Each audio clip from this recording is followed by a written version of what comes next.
I Stand Alone is a 1998 crime thriller film directed by Gaspar Noé. This is his debut feature-length film. It's a sequel to a short film called Carne.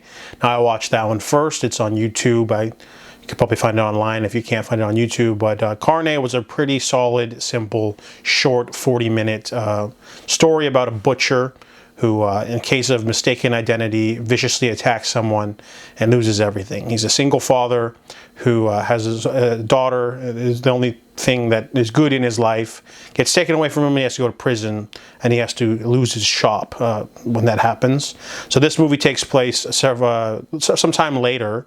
He is moved in with his mistress, and he basically is promised his own new butcher shop by his shrill partner and his soon-to-be mother-in-law, I guess.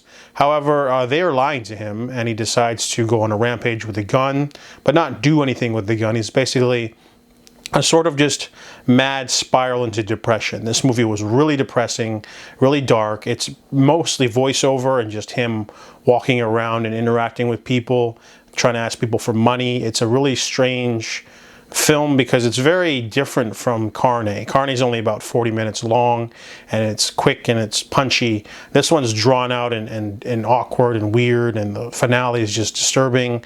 But this is, you know, par for the course for Gaspar Noé. Also, this character shows up at the beginning of Irreversible, but I didn't know who that was because I watched Irreversible like 13 years ago. I might have to rewatch it even though I don't want to. But I've been getting more into this director's work because my friend's a fan of his, and you know, there's only like 2 or 3 left. So I Stand Alone is a pretty brutal film, but it's not that good compared to something like Carne. Yeah, I prefer Carne because it's more narratively rich and simple, and this one just seems to drag on.